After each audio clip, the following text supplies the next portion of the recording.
आज आमच्या आनंदाच्या क्षणामध्ये सर्व आलेले ग्रामस्थ आष्टी, पाटोदा, शिरूर आणि बीड जिल्ह्यामधून आणि नगर जिल्ह्यामधून आलेल्या सर्व पाहुण्यांचं मी हार्दिक असं स्वागत करतो। आणि आमच्या वराबद्दल म्हणजे नवरदेवाबद्दल थोडी माहिती देणार आहे मी। ती माहिती अशी आहे की तो त्याचा जन्म झाल्यानंतर तो आमच्या मूळ गावी म्हणजे टाकळी याच गावी शिकला। त्याच्यानंतर त्याला मी आष्टीला शाळेमध्ये घातलं। त्याच्यानंतर तो प्रवरानगर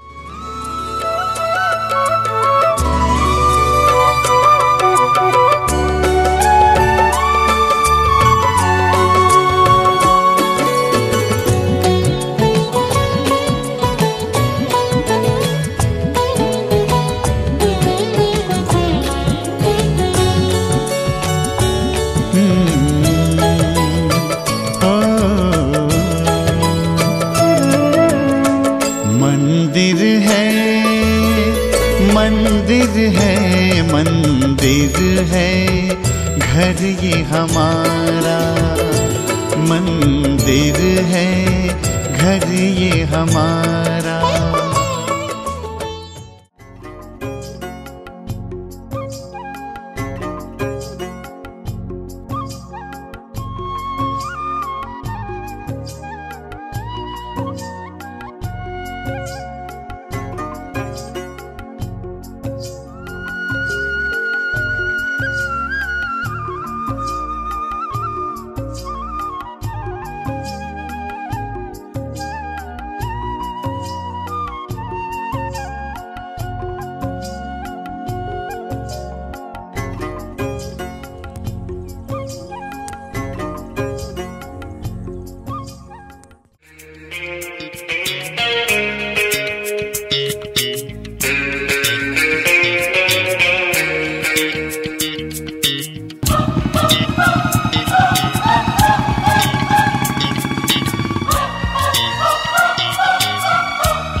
फूलों में खुशबू है, इस दिल में एक तू है।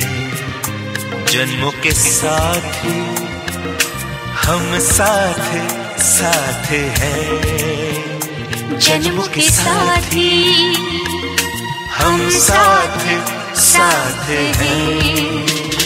नैनों में ज्योति है, सीपी में मोती है, जन्मों के साथ हम साथ साथ हैं, जन्मों के साथ हम साथ साथ हैं।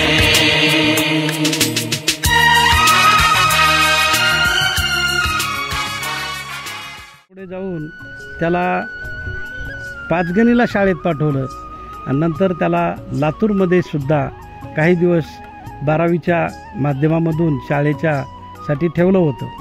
त्यानंतर पुढे त्याचं शिक्षण MBBS हे सोलापूरला झालं आणि त्याच्या पुढे जाऊन तो सध्या जे काही करतोय तो रुबीमध्ये काम करतोय।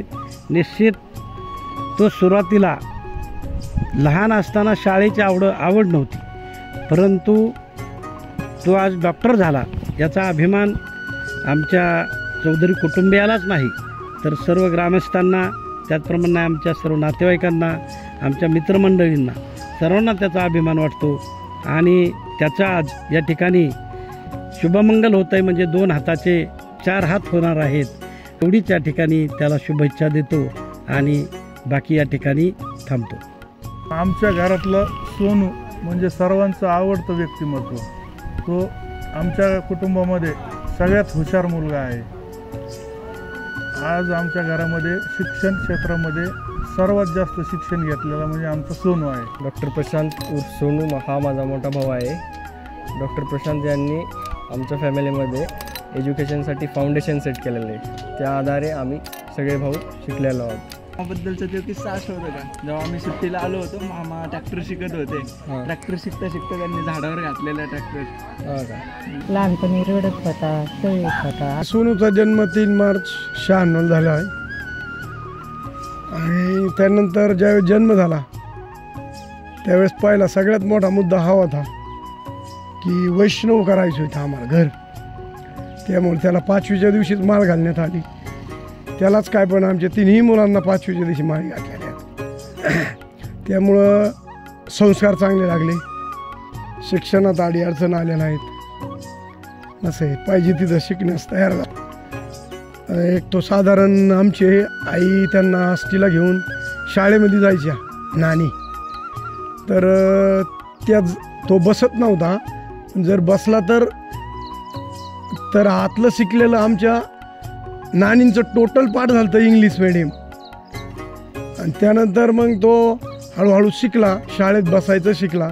नंतर मग तो आष्टीला काही दिवस राहिला, आठरे पाटलाकडे राहिला, नंतर प्रवाराला राहिला, नंतर भोसला मिलिटरी स्कूलला नाशिकला राहिला. आणि नाशिकच्या नंतर तो 5 गणीला शाळेत गेला. लातूरला त्याला क्लास लावला आणि क्लास लावल्यानंतर मग तिथून पुढे MBBSची तयारी झाली आणि नंतर MBBSला त्याचा नंबर सोलापूरच्या कॉलेजला लागला. तो ना म्हणजे एवढा शांत आहे की घरातले काहीही कामं सांगितले तरी तो ऐकतो आणि बाहेर गेला तरी बाहेरच्यांसारखं राहतो, लहान मुलात गेला तरी लहान मुलांसारखं राहतो. आणि ज्या त्या कुठंही शाळेत टाकला तरी तिथल्या वातावरणात तो राहिला, कधीच म्हणला नाही तुम्ही राहणार नाही आहे. त्याला तुम्ही सोनू म्हणून ओळखतात. त्याचं नाव प्रशांत आहे आणि तो माझा मोठा भाऊ आहे. जर मी त्याच्याबद्दल थोडक्यात सांगितलं तर लहानपणीपासून म्हणजे आमच्या आईवडिलांना एवढं काही इंग्रजी यायचं नाही. लहानपणीपासून जे आमचे रिझल्ट्स असतील, शाळेतले जे काही मार्कशीट असतील तो बघायचा, किती मार्क्स पडायचे काय सगळं तोच बघायचा. पूर्ण 12वीपर्यंत सगळं त्यानेच बघितलेलं आमचं. त्यानंतर आमच्या स्ट्रीम्स बदलले, त्यामुळं मी इंजिनिअरिंगमध्ये गेलो, त्याने MBBS कंप्लीट केलं. आत्ता पण जॉब होता तेव्हा म्हणजे जॉबच्या वेळेस पण तो विचारायचा काय कसं आहे, कोणती कंपनी हे ते.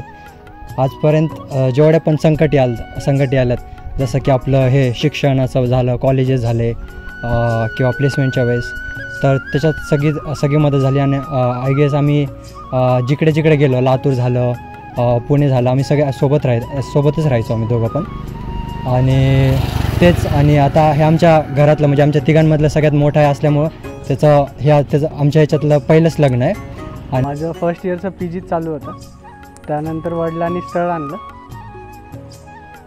तर ते स्थळ आमलेंनी आणलं होतं. मग आम्ही मुलगी बघायला गेलो. ही पहिलीच मुलगी होती बघितलेली.